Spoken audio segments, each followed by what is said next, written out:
Cougar Coaches Show on Mediacom Channel 22 and on ColumbiaCougars.com. My name is Cosmo, head coach of the Cougar women's team, Jessica Keller. Coach, welcome. Thank you. I know you'd rather be prepping and planning for games and coaching, but finished first season at Columbia College. Probably went by, unfortunately, like I said, a little faster than you wanted it to, but we'll start anytime you have the number one team in the country, also in your conference. Usually you have to go through them to win the conference championship, and Freed-Hardman, just a little too much for you guys on Saturday. Yeah, they were. They're a tough matchup. It was funny, afterwards after the Belleville win, we had, been in post-game interviews. It was, you guys want this team again. And I said, I don't think we ever really want number one. But, I thought we did a good job going into their place. We knew they were going to have a great crowd. We knew they were going to come out and put some runs together. We shortened a few of those runs, but we just couldn't really get ours going together. So, we competed extremely hard, and they're a very, very good ball club. It seemed like, and I was getting ready to call the men's game here at Southwell and was watching a little bit online, and you kept hanging around in that 8, 10, 11 point range and then get it back down to 8, and it just couldn't quite get over that extra hump down the stretch and get it a little bit closer. Yeah, it seemed like they just hit some really timely buckets. They three-point shooter got loose late on us, and we had done a pretty good job. We'd only given her a couple open looks, and she hit one early, and then, Grace Alonso D'Armino we had done a good job the previous 2 meetings on her. We had kept her pretty quiet, and she got back to her career numbers, so it was pretty hard for us. But it's tough when you watch film and you keep seeing that number 23 spinning around over and over again, and you think, we had her covered. How does she keep doing this? Yeah. But that, again, is why one of the top players on the top team in the country.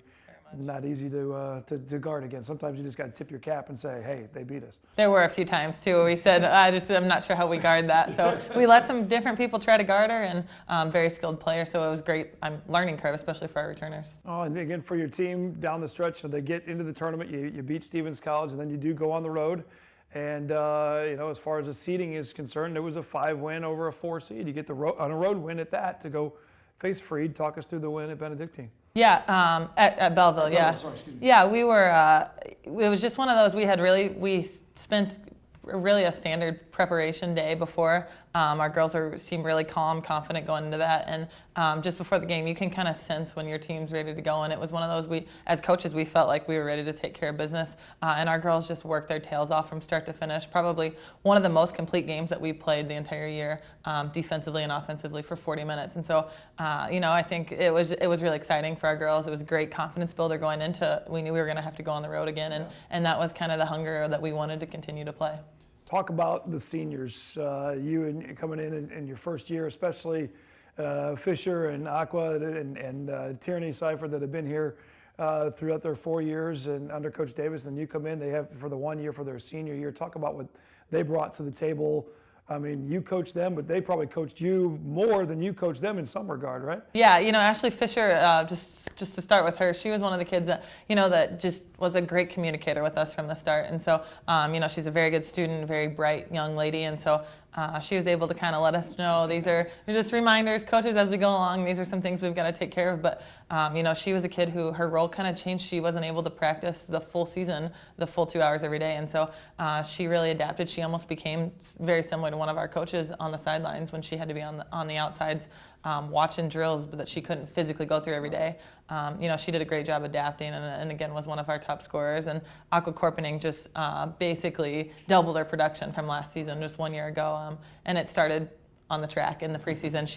She got after it. She worked extremely hard, but she was our energy. She was kind of the life of that senior class and really led the kids. And so we're really thankful that she chose to kind of follow our lead, and obviously Tierney Seifert at the point, just provided stability throughout the entire season for us, and on and off the floor to have a point guard that was on your page, and to add an athlete like Kayla Washington in that class is, I'm not sure we win. We definitely don't win our game at the University of Cumberland's without her, spot minutes and big rebounds, and we definitely don't get as many rebounds this season without that kid. Yeah, no, she was definitely a battler, and sometimes you'd scratch your head because all of a sudden before you look up and she'd have 2 fouls, right. And usually not necessarily always against, not her fault, but just aggressive play, and one of those tic-tac kind of calls, and next thing you know, there's two, and she'd have to come to the bench for a while. Yeah, we tried to let her play a little bit with foul trouble early, and we learned kind of the hard way that she continued to play at the same level. So I do think her athleticism kind of shocked some, other teams and officials that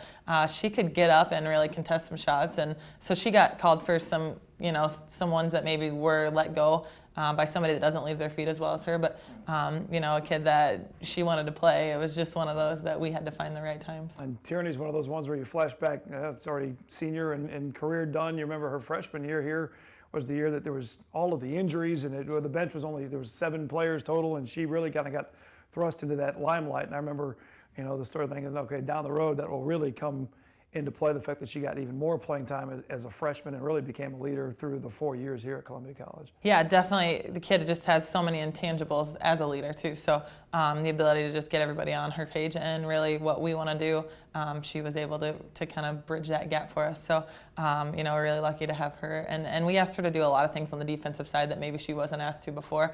She guarded, the other team's best player, best shooter, and had to chase those kids. So offensively, it was a lot harder for her because she was playing the same amount of minutes and extremely hard on the defensive end. And what's cool is they're all from local area schools with Moberly and Hickman and Harrisburg and so on and so forth. Keller from Texas, but at the same time, a great mix of, and then Corey as a junior with her skills from Fulton, so a lot of the mix of the local kids as well as some coming in from around the other area. Yeah, it's awesome. Our kids get to play in front of their parents a lot, their friends, their high school teammates, high school friends, and then it breeds a lot of our recruiting too in this area that, hey, the local kids should stay home, and we need to keep that talent close to home, and you can be successful and win over 20 games a season. Talking about Corey, as she played a lot like a senior. I mean, I saw a difference in her just even during the soccer season, while doing the play-by-play for the soccer team. She and Aqua were helping out as ball girls on my side of the field a little bit. There was a different confident level, it seemed like, in Corey, and then especially once you started seeing practice and the ball games go, I thought, wait a minute, she went from here to here in no time flat. Yeah, she's definitely matured extremely well, throughout the season, and she knows that that's what it's going to take for our team to be successful. And she's our first team all-conference member this year as a junior, and so to return that next season is so important for our program. But she wanted that challenge, and as long as that she's here, she's going to get a lot of the challenges for the same thing, offensively and defensively, going to be our go-to kid. Now you switch to, and you've already got several recruits that have signed and have committed to become Columbia College Cougars, several with some local connections again, as we talked about. And obviously that was a big storyline with you becoming the coach as well, and having that connection, playing for a small school in a smaller community, knowing some of those people and those connections to continue that pipeline of some of the best high school girls basketball players, not just from mid-Missouri, but even the outskirts of St. Louis and even further south and west. Right, yeah, we're really fortunate. Like I said, it's important for us to keep that talent at home, and so I was really lucky. The St. James High School girls basketball program has been, an amazing mainstay throughout the, recent history, and their high school coach is actually a Bell graduate, so I've known him for a long time. We were able to snag a couple of those all-state guards. Morgan Brandt, we were able to sign out of Fatima High School, who's been an all-state player in multiple sports, and so just a pure athlete, like you said, just outside of St. Louis, we were able to snag the 3-point record holder and 1,000-point scorer and Hannah Sutton, and then obviously we're going to keep Sarah Walters here in Columbia at home. I think Hannah's excited to be on the bench instead of in the crowd anymore, because it seemed like I end up not picking on her on purpose, but I know the day that she officially signed, we made a little announcement in the crowd, and that got her embarrassed, and then did not recognize her later and ended up giving her one of our pizzas, and that really embarrassed her because I made her do the trivia question. So you kind of liked it, though. You're trying to toughen her up a little bit. That's right. It's great. It's great exposure already. Our fans are getting to know her, and she's going to be comfortable at Southwell. You're used to being on Cougar Vision already. How does it work as far as, obviously they're not able to do anything yet. They're still finishing their high school careers, but when does, they graduate in the May from high school, when do you get your first chance to work with them here on campus? Yeah, we're really lucky, actually. Our girls do a good job of kind of connecting with some of them, and we've also got some connections. We added Nikki Fimler at semester, and so she actually played summer ball with Sarah Walters. So they go way back. We anticipate that Sarah's going to spend a lot of time in our gym this summer on her own, and our girls have done a good job reaching out to them. So they're going to get a chance to just kind of, in a relaxed environment, get to know each other before season starts. And once they get on campus, we'll really get our hands on them. And that's a lot of especially too with a lot of the girls being local, they play on their club teams and AAU levels and different things, and they've played against each other. Some of them since third grade, fourth grade, since they first started playing competitively. So, and then when some of the other girls that end up not going to Columbia College, especially when you get the William Woods matchups and you start facing some of those former classmates and teammates, it kind of makes, I know it happens a lot with Wendy Spratt's softball squad where you start facing former teammates, and it's a similar thing with the basketball side too. It really becomes a small sorority, if you will, of former players. Yeah, and it's fun. We really like it when they like to play with each other instead of against. But we've been really fortunate. There's a lot of great local talent that, and there are enough schools in the area that we compete against each other. So, right now Central Methodist has signed some local kids as well that have some connections to some of our girls. And like you said, William Woods, those are all within 30 minutes of us. So our girls will get a chance to really get to know them all throughout their careers. That certainly keeps you guys on your toes recruiting wise. That. Columbia College obviously is on the map in women's basketball here, a team that's in the top 25 every year for a majority of the seasons and competing for the conference championship and trips to the national tournament every single year, and of course the education that comes along with being a student athlete here at Columbia College. But like you said, the levels stepped up tremendously with some of the other schools and within the AMC conference. Yeah, it's a great, kind of problem to have. It's great competition. We like to pride ourselves on being able to go after the kids that we want to get, and not just that they're recruiting, but also another level up at the, the NCAA Division II levels and some of the Division I kids. So, we feel like we got a real steal in our incoming freshman class, and we're going to continue to compete for those kids. I'm not a fan of necessarily saying at the end of the year going, let's put a grade level on it, but what were you most proud of in your first year? Both yourself and because it was a whole new challenge for you as well, both yourself and for what the team ended up accomplishing. Yeah, I think just for myself, hitting the ground running and being able to kind of start the vision of what we're trying to do. We got a brand new offense and defensive schemes in, and actually our girls did a great job. That kind of came a little bit sooner than I anticipated. So on the offensive side, I think our returners now feel a lot of comfort, and we were able to add players to that kind of offense that we can recruit now to the system instead of trying to force the system on players that existed. So I thought our girls did a good job adapting. I think that was, as a staff for us, our best probably effort this season. And, as a team to win over 20 games and compete for championships is always important. And it's an expectation here, but it is still a great accomplishment. And so I think we're really fortunate that it's expected, but that's the best position to be in, where not everybody gets to win 22 games in a season. Especially and everybody fights injuries, but you guys had more than your fair share, and it seemed like most of them were in practice. They were. Yeah, we went pretty hard in practice and broke a few noses along the way.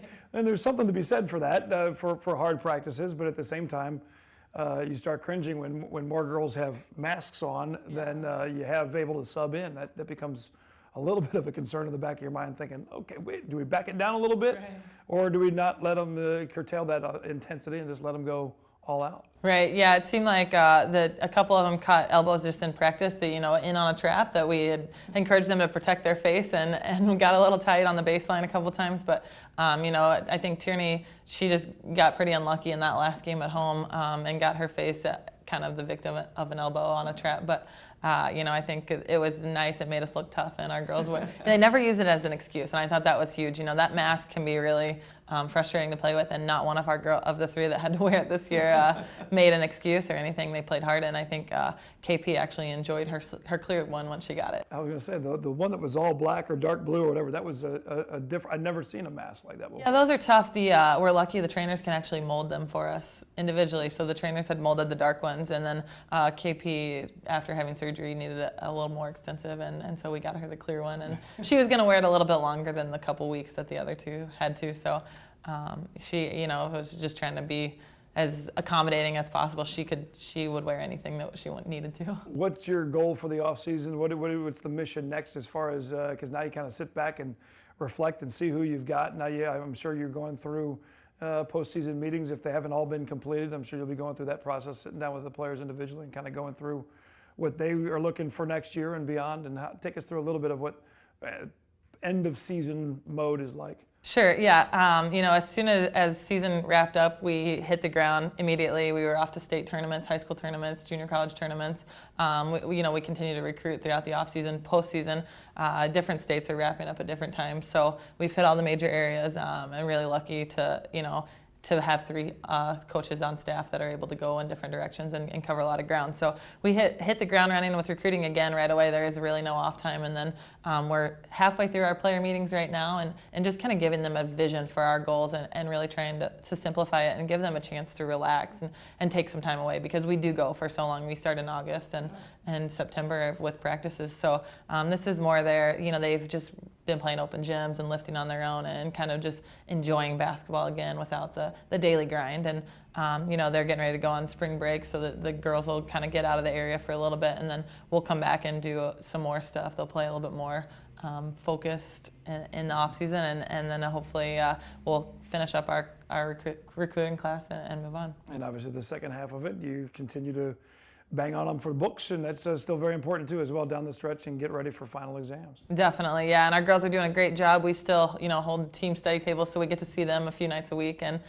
they're checking in with us, and they're just a fun group to be around. So we're lucky, with a community like this, that we see them all the time. Well, I know the debut season didn't quite end the way you wanted it to as far as the postseason opportunity. You're trying to get into that national tournament with an at-large bid, but still a fun run for the first year. Over 20 wins, like you said, nothing to shake a stick at, if you will, or whatever a phrase. I don't know where I just pulled that out of nowhere. But congrats on a great first season. Thank you. All right, Coach Jessica Keller, Columbia College Cougars women's basketball coach. And more online at ColumbiaCougars.com with camps coming up in the off season. And before you know it, it'll be August again, and we practice once again for the Columbia College Cougars. Again, more on everything Cougars at ColumbiaCougars.com.